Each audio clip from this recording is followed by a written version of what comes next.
ब्रह्मदक्षाश्विदेवेश भरद्वाज पुनर्वसु हुताशवेश चरक प्रभृतिभ्यो नमो नमः।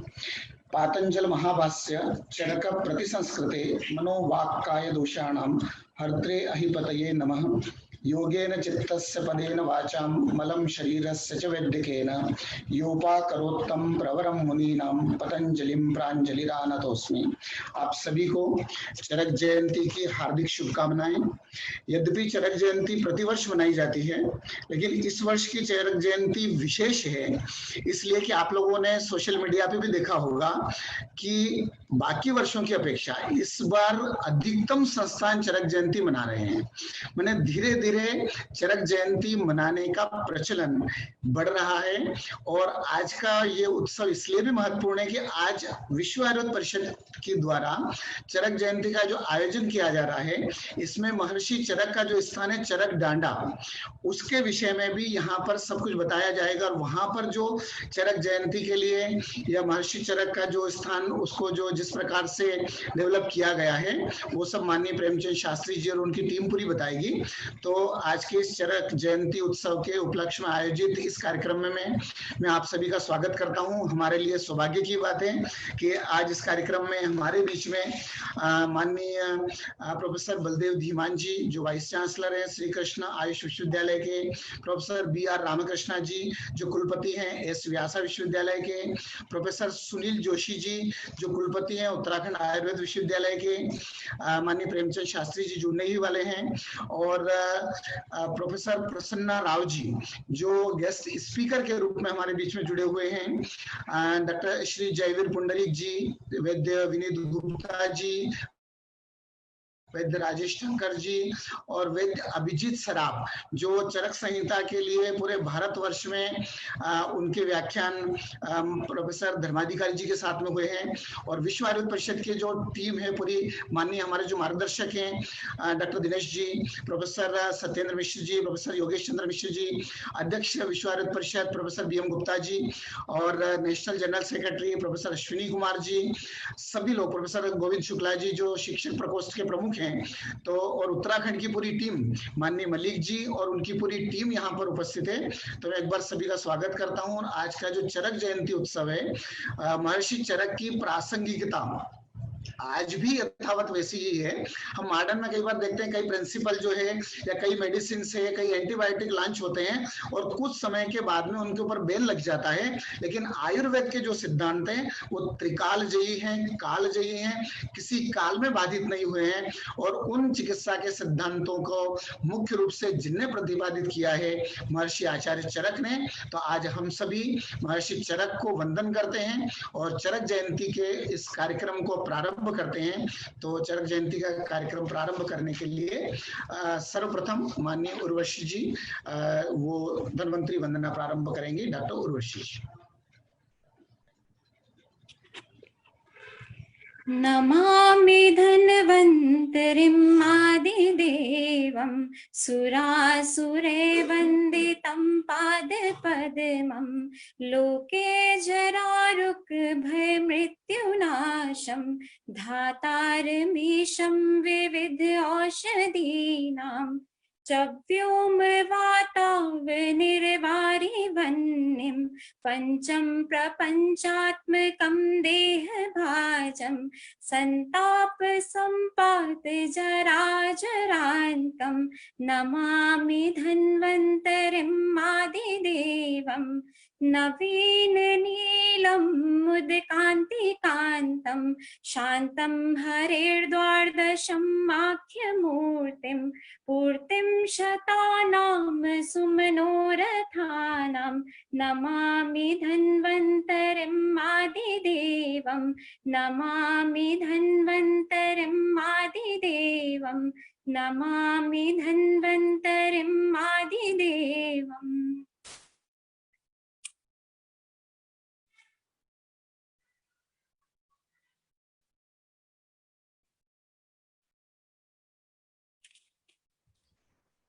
बहुत सुंदर वाचन किया है डॉक्टर महेश जी।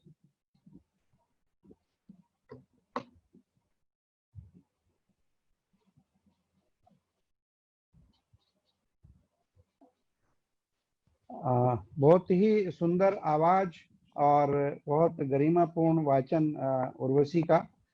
इसके बाद में मैं आमंत्रित, थैंक यू वेरी मच।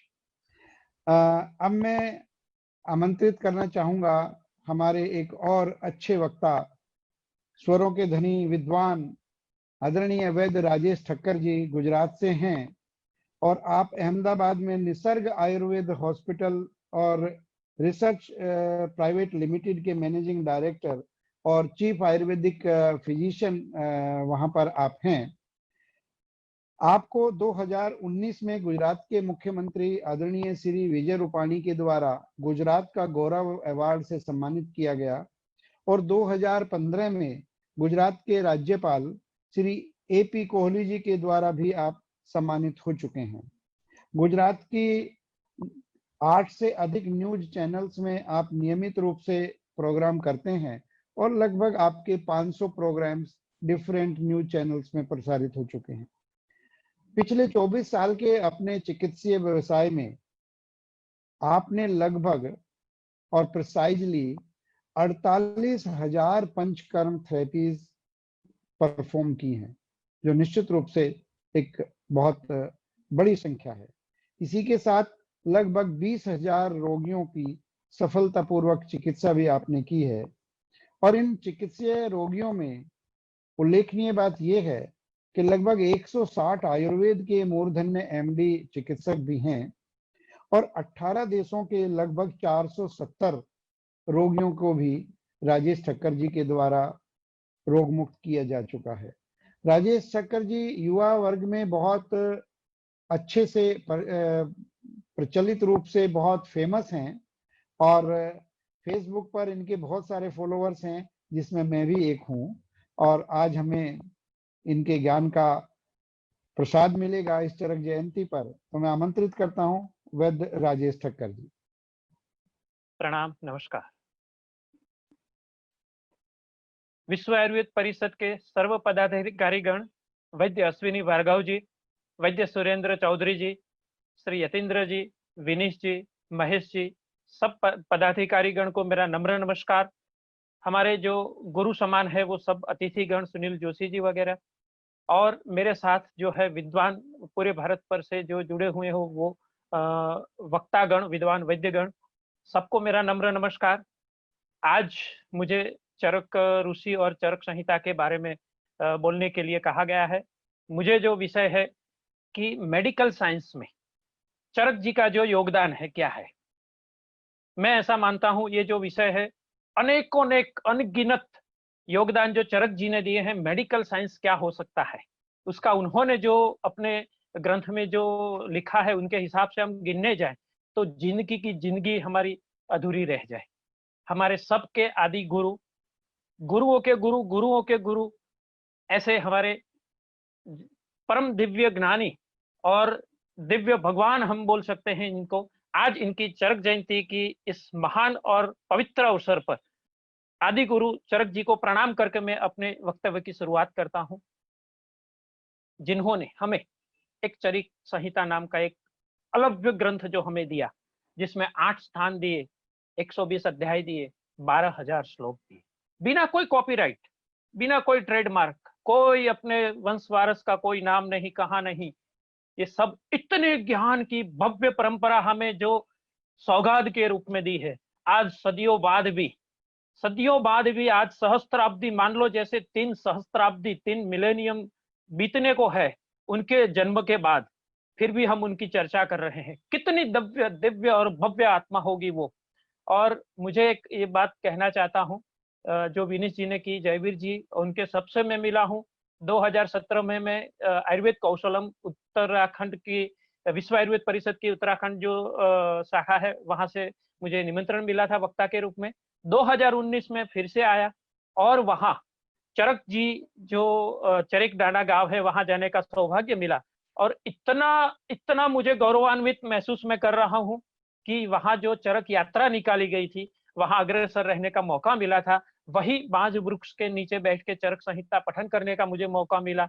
वहां यज्ञ में भाग लेने का, चरक जी का मंदिर है, यहाँ यज्ञ ऋषि यज्ञ किया गया। 12 ऋषि हमारे जो आयुर्वेद के ग्रंथों में उल्लेख मिलते हैं 12 ऋषियों के नाम से वहां आहुतियां दी गई, और वो सब में मैं साक्षी रहा था। मेरे जीवन काल की परम भव्य और दिव्य अनुभूतियां थी वो। और मैं ऐसा मानता हूं कि वहां जाना, जब मैं वहां बैठ के चरक संहिता और अभिजीत सराफ जी के साथ में पठन कर रहे थे, तो ऐसा लग रहा था कि जैसे मेरे जन्म जन्मांतर के पुण्य कर्म जो उजागर हो गए हैं, कि मैं ये पवित्र उत्तराखंड की देवभूमि में मैं आके बैठा हूं, और मैं यहाँ पे उनके चरक जी के गांव में, उसकी तपस्थली में मैं बैठ के ये कार्य कर रहा हूँ। बहुत मुझे अंदर से बहुत खुशी हो रही थी। अब मैं आत्मिक खुशी थी वो। मेरा जो विषय है उसके ऊपर मैं आता हूँ। सबसे पहली बात होती है कि मेडिकल साइंस क्या होता है। सबसे पहला योगदान यही है कि मेडिकल साइंस में क्या होना चाहिए। सबसे पहले एजुकेशन आता है, तो मेडिकल कॉलेज होनी चाहिए। तो मेडिकल कॉलेज क्या है, तो उसमें सबसे पहली बात हम देखते हैं कि महर्षि चरक जी ने जो पहली जरूरत जो बोली है, चरक संहिता, उसमें विमान स्थान जो है अध्याय 8 में अध्ययन अध्यापन विधि और सब वो लिखा है। इतना है कि स्नातक कैसा होना चाहिए। स्नातक गुरु शिष्य को पसंद करता है, शिष्य भी गुरु को पसंद करता है, ऐसा भी है। वहां गुरु की परीक्षा लिखी गई है, शिष्य की परीक्षा लिखी गई है।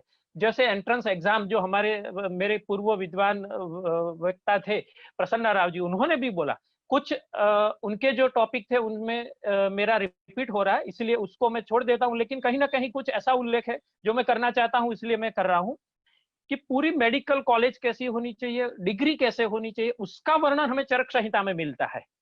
तो उसमें जो लिखा है उसके हिसाब से शिष्य की योग्यता कैसी होनी चाहिए, एडमिशन के क्राइटेरिया लिखे गए हैं, तो वो कैसे होनी चाहिए वो लिखा है। और जब पूर्ण कोर्स खत्म हो जाता है तो उसके बाद जब वैद्य है, जो गुरु है, वो गुरु लिख के देते हैं आज्ञा, आज्ञा पत्र देते थे। वो आज्ञा पत्र देते थे, क्या है वो, हमारी आज की डिग्री है, बीएमएस की, एमडी की वो डिग्री है। और उसके बाद वो राजा को लिखते थे, वो पत्र के ऊपर, ताड़पत्र के ऊपर लिखते थे कि ये वैद्य तैयार हो गया है, मेरे यहाँ से तैयार हुआ है, मतलब वो हो गया। तो वहां एक काउंसिल जैसा एक होता था, राजा के मंत्री उनको परमिशन देते थे।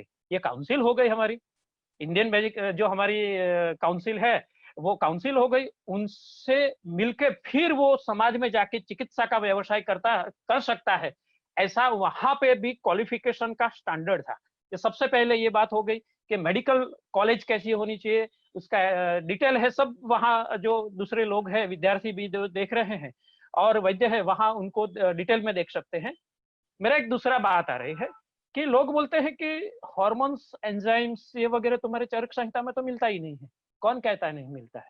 चरक संहिता ने जो स्त्रोतस के बारे में जो उल्लेख लिखा है, विमान स्थान अध्याय 5 में स्त्रोतो विमान जो लिखा है, प्राण वह स्त्रोतस से लेके स्वेद वह स्त्रोतस, 13 स्त्रोतस का उल्लेख है।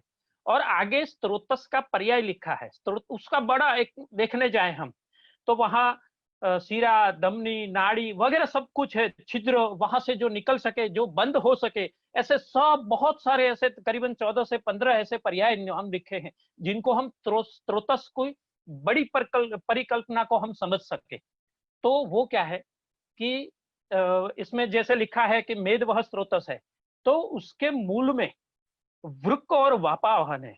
कितनी बड़ी बात है कि कोई ना कोई किडनी से, वृक्क से निकलता हुआ कोई एंजाइम्स और वपा के साथ जुड़ा हुआ कुछ ना कुछ है कि जो मेद के जो है उसको कंट्रोल करने में।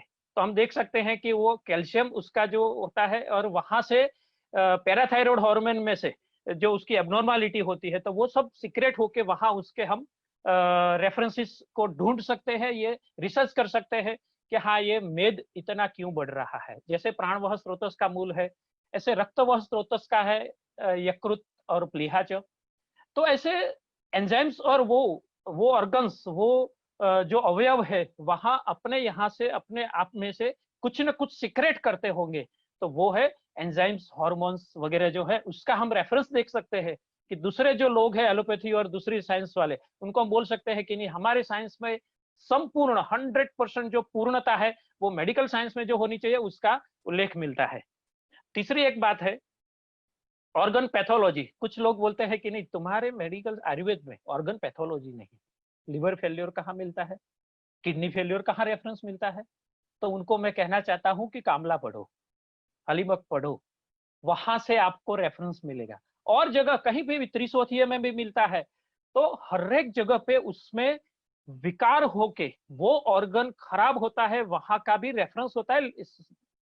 जो फर्क है वो ये है कि उनकी क्लासिफिकेशन की जो मेथड थी वो आज से अलग थी, लेकिन ढूंढने की जरूरत है। जैसे किडनी फेलियर है, तो किडनी फेलियर को जब पढ़ते हैं तो सीधा तो रेफरेंस नहीं मिलेगा, त्रिशोथी अध्याय में जाना पड़ेगा सूत्र में, फिर स्वेल्थु चिकित्सा में भी जाना पड़ेगा, छर्दी चिकित्सा में। यहाँ मैंने अलग अलग देखा कि वृक्क हानि जो होती है उसकी वजह से जो छर्दी होती है, वहां का रेफरेंस छर्दी चिकित्सा में मिलता है।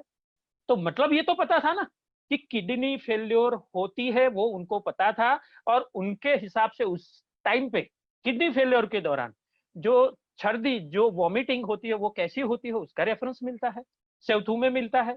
तो ये ऑर्गन पैथोलॉजी का उसका जो वर्णन करना है, वो क्लासिफिकेशन की मेथड डिफरेंट थी, लेकिन वो हमें मिलती है, ये पक्का है। मेरी चौथी एक बात है, मैं आज एक टाइटल दे रहा हूं कि जो मेडिकल साइंस को महर्षि चरक हमारे गुरु ने जो भव्य भेंट दी है, उनका कुछ उसमें से उल्लेख करना चाहता हूं। वो बोलते हैं कि मेटाबॉलिज्म का कोई इतना ज्यादा उल्लेख नहीं मिलता है, तो सबसे पहला वर्णन जो है वो अग्नि का सबसे ज्यादा वर्णन चरक संहिता में मिला है। हम ऐसे ढूंढने जाएंगे तो कहीं पे भी अग्नि का इतना वर्णन नहीं मिलेगा, लेकिन जब चरक चिकित्सा स्थान अध्याय 15 ग्रहणी चिकित्सा खोलते हैं तो सब पता चलता है कि कितना बड़ा मेटाबॉलिज्म और सब उसके बारे में बताया, तो हमारा दिमाग जैसे घूम जाता है। कोई भी विद्वान होगा उसका दिमाग घूम जाएगा। एक अग्नि, जठराग्नि, 7 धातुओं के अग्नि और 5 महाभूतों के अग्नि, और उसके द्वारा जो मैनेज होता है पूरा सब पूरा, तो वो सिर्फ, मैं तो अपने दर्दियों को बोलता हूं कि आप घास खाओगे, हवा खाओगे तो भी आपका वेट बढ़ सकता है, आपकी अग्नि अगर बराबर नहीं है तो। वो ठीक है, थायराइड का हार्मोन हुआ, इसको बाहर से दे दिया नहीं, लेकिन वो उनको कमांड कौन करता है वो आयुर्वेद समझाता है। तो वो चरक संहिता समझाती है कि वहां उसको कैसे मैनेज करना है, वो अग्नि को कैसे ठीक करना है, ताकि वो व्याधि जो है वो हमेशा के लिए भी मिट सके, ऐसा प्रयत्न हम कर सकते हैं।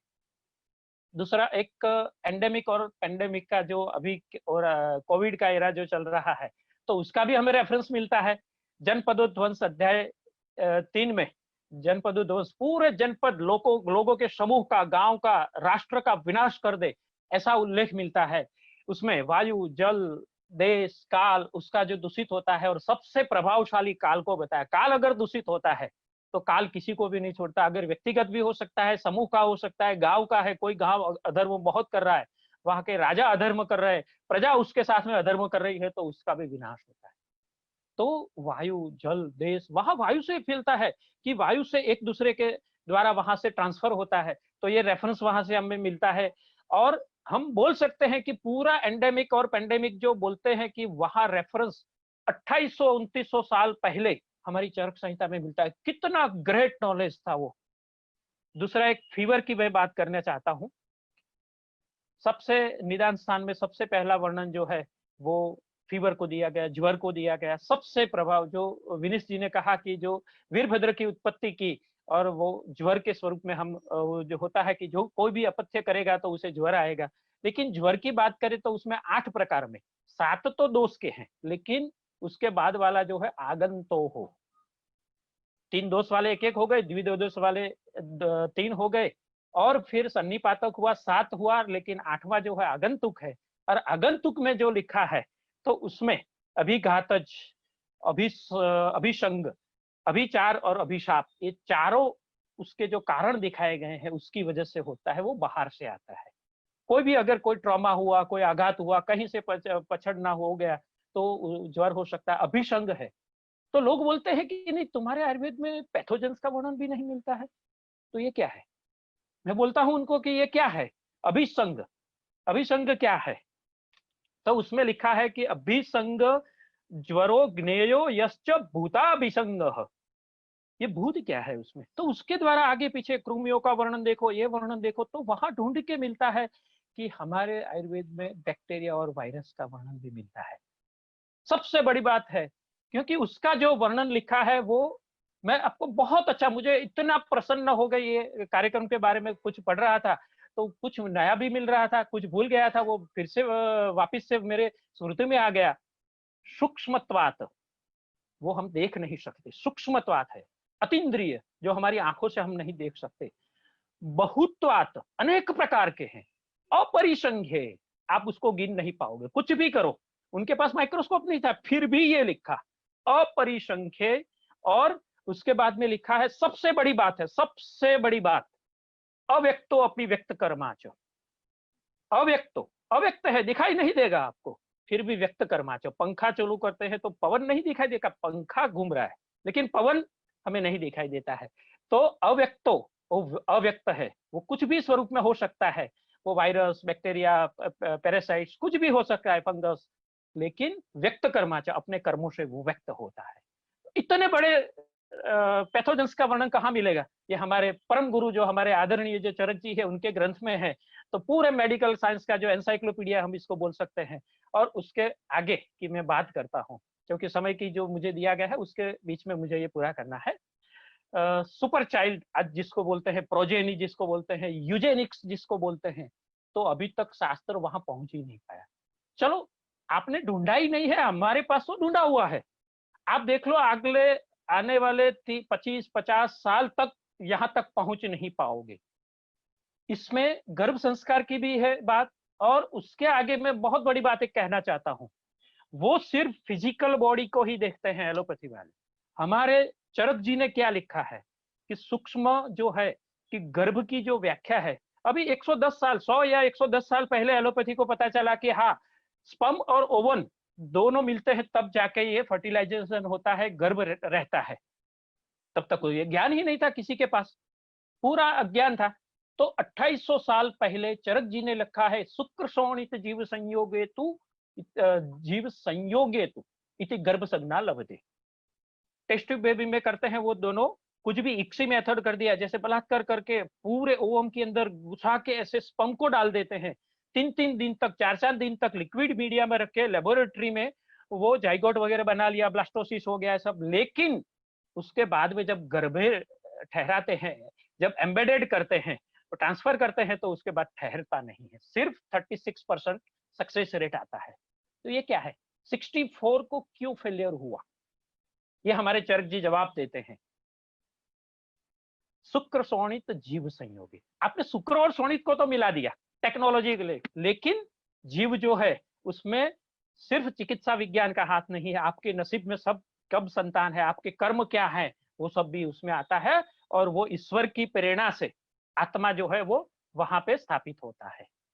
तो ये कहां से लाओगे? ये कितनी बड़ी बात है, कोई नहीं समझ पाएगा कि 36% failure, 64% failure rate test tube baby में आ रहा है। तो उसका जवाब हमें चरक जी से मिलता है कि शुक्र शोणित जीव संयोगी। जीव कहां से लाओगे?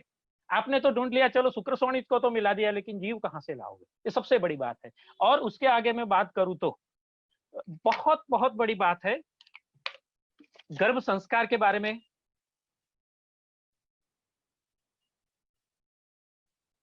गर्भ संस्कार के बारे में 6 भाव लिखे हैं चरक जी ने, मातृज भाव, पितृज भाव, रसज भाव, आत्मज भाव। इसमें सब जो लिखा है, इतनी बड़ी बात है। उसके आगे मानस प्रकृति लिखी है कि सत्व जो है, गर्भ है। लोग बोलते हैं कि नहीं, मेरा बच्चा मुझे इंटेलिजेंट चाहिए।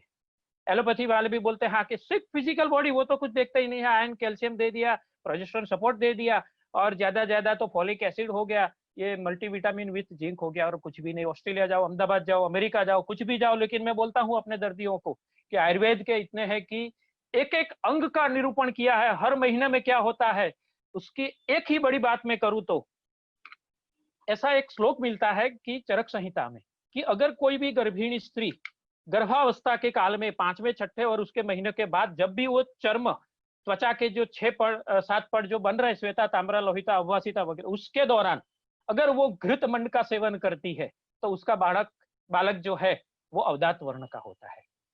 अगर वो ज्यादा तीखी चीजें खाती है और ज्यादा मिर्च वगैरह जो है, तो वो कृष्ण वर्ण का होगा। और शहद ज्यादा या तेल वगैरह ज्यादा खाए तो श्याम वर्ण का होता है। कितनी बड़ी बात है। फेयर स्किन का अगर बच्चा चाहिए तो कितनी बड़े हमारे पास ऐसे ऐसे बड़े बड़े हैं कि जो मेडिकल साइंस में कहीं पे भी नहीं है। मानस प्रकृति है कि चलो आपने इंटेलिजेंट बालक को बनाया, कुछ भी करके ये कर दिया, लेकिन वो सत्व स्थापित नहीं होगा तो वही दानचोर बनेगा, चोरी करेगा, उच्चक्की करेगा, कहीं ना कहीं गलत कार्य करेगा, तो आपके कुल को बदनाम करेगा।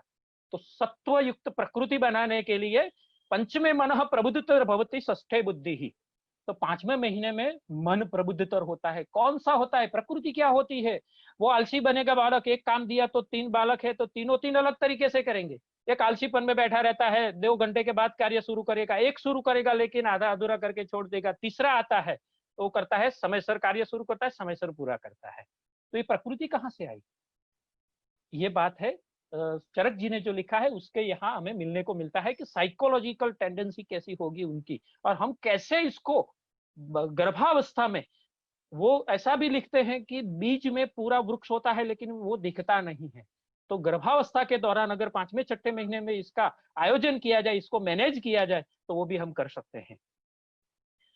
डेथ इंडिकेटर प्रेडिक्शन, कोई भी मेडिकल साइंस वर्ल्ड का आज कोई भी बोल दे कि चलो आप बोल सकते हैं 3 दिन में ये आतुर की मृत्यु हो सकती है, 7 दिन में हो सकती है, 1 मास में हो सकती है, 6 मास में हो सकती है। उसकी आभा, प्रभा, तेज, उसके मूत्र, उसके वर्ण, आकृति, इसको बदलाव के पूरा इंद्रिय स्थान देख लो, दिमाग घूम जाता है। कोई भी विद्वान लोग है उसके चरक जी के चरण स्पर्श करने बिना नहीं रह पाएगा। ओके, मेरा ये वक्तव्य अभी लास्ट पॉइंट था, वो पूरा हो चुका है। मुझे यहाँ लायक किया गया, वक्ता के स्वरूप में मुझे बुलाया गया, बहुत बहुत आनंद है। आप सबको बहुत बहुत हृदय से धन्यवाद देता हूँ, आभार प्रकट करता हूँ, और हमारे आदि गुरु चरक जी को फिर से प्रणाम करके अपने वक्तव्य को विराम देता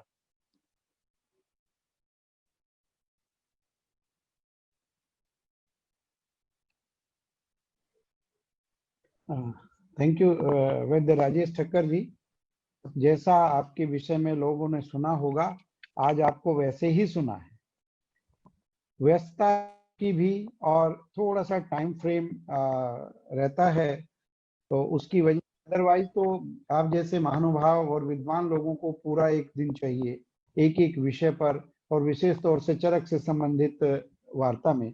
लेकिन आज निश्चित रूप से ये आई ओपनिंग आपके लाइनिंग्स रही हैं कि वो चीज जो आज का मॉडर्न साइंस इसको बोलते हैं, वो ढूंढ रहा है, भले वो चाहे गायनेकोलॉजी हो, चाहे यूजेनेसिस हो, चाहे आजकल डीएनए मैपिंग हो, वो सारा चरक, आचार्य चरक ने कहीं न कहीं किसी न किसी रूप में वर्णन किया है।